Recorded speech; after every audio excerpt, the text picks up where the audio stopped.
is this secretly the hidden gem of all the good smart rings lately? RingConn Generation 2 has a lot to offer, but is it the best one? Let's inspect.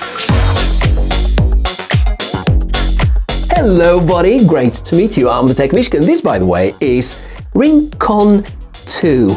Well, something like a wellness tracker, and its second generation is supposed to be a good improvement over Generation 1, which is already a very good smart ring. And you may have noticed in some previous reviews that it's been on my finger for quite some time. Therefore, you can perceive this as something like a long-term inspection of its capabilities and a lot of demonstrations and comparisons to other devices. Because if you look into my hand, this feels like the triangle fitness tracking. So how good or bad RingConn Generation 2 actually is? Let's get down to business. The usual as a starter, feedback about health tracking accuracy. One word: trustworthy. At least concerning heart rate tracking and movements, the HR is indeed close to what you'd get from a good fitness tracker, even somewhat comparable to a chest-mounted tracker. Needless to say that the last option remains the most reliable, commonly accessible method to date. I wouldn't trust the stress measuring that much, given the fact that it is algorithm-bound based on pulling info from HR and accelerometer sensors and combining them.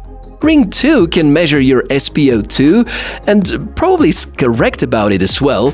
Given the steady levels on my body, I can't share any adequate statement about accuracy. The sleep tracking, in my testing, Oura Ring 4 continues to be in a league of its own, and as you can notice, the stats brought by RingConn are not as good. This will certainly trigger some discussions around the implementation of sleep apnea detection, something widely advertised by RingConn for Generation 2. Fingers crossed that firmware updates are actually going to improve the accuracy. If we talk about workouts, I feel that there are sections where RingConn excels, such as the steps counter, the heart monitoring during workouts, and so on. A nice surprise, with the last December 2024 firmware update, it started to automatically detect some workouts, and this is exactly what a great smart ring in 2025 should be able to do. Concerning side-by-side comparisons with precise equipment during a workout, I will let you see the details and draw a conclusion on your own. I'm rather happy with the accuracy performance shown. Still, there is no GPS, so you will need your phone for detailed tracks and routes, and also you better start manually the sports tracking just in case. Two big notes over here. Firstly, there is no bidirectional Apple Health Sync yet. This means that the ring is completely unaware of any steps, workouts, or anything else tracked by the other fitness trackers. It definitely needs to be reworked with a high degree of attention. Secondly, apparently there is no integration with Strava, which, well, it's not a huge drawback given the fact athletes prefer other sources for collecting data, but Oura Ring's app and the Zep app have it, so RingConn need to step up their game about it as well. Now, let's talk about the hardware side of the invention. Design and build quality are solid.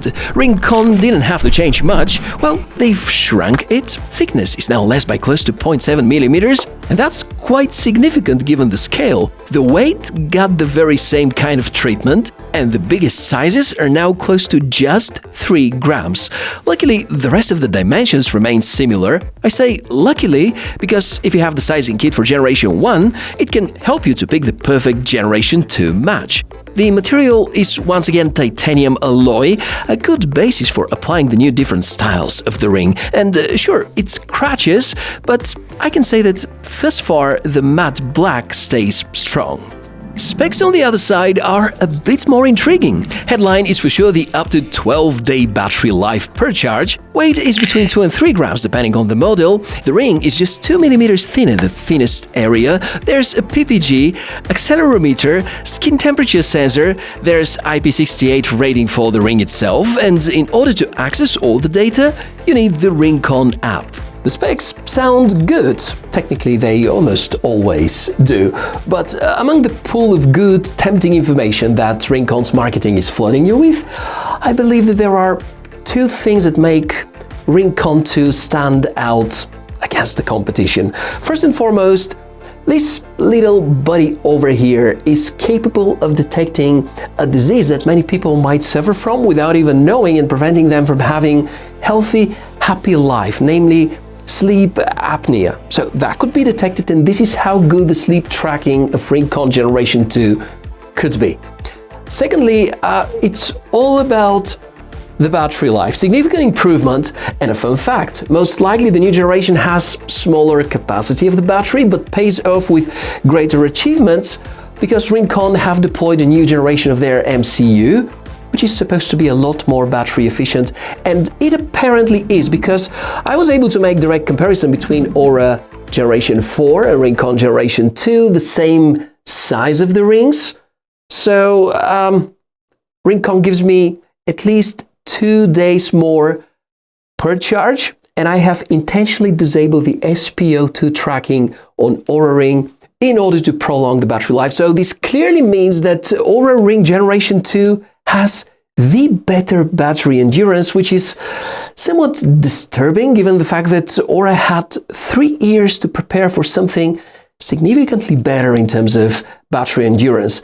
Plus, there seem to be a lot of complaints that their smaller sizes last only up to 4 days per charge. Whereas with RingConn Generation 2, I've never seen such kind of complaints. What is even better, and maybe right now the best about smart rings, is RingConn's charging station. It has inbuilt battery which can recharge it multiple times, besides storing it in case you're up to doing so.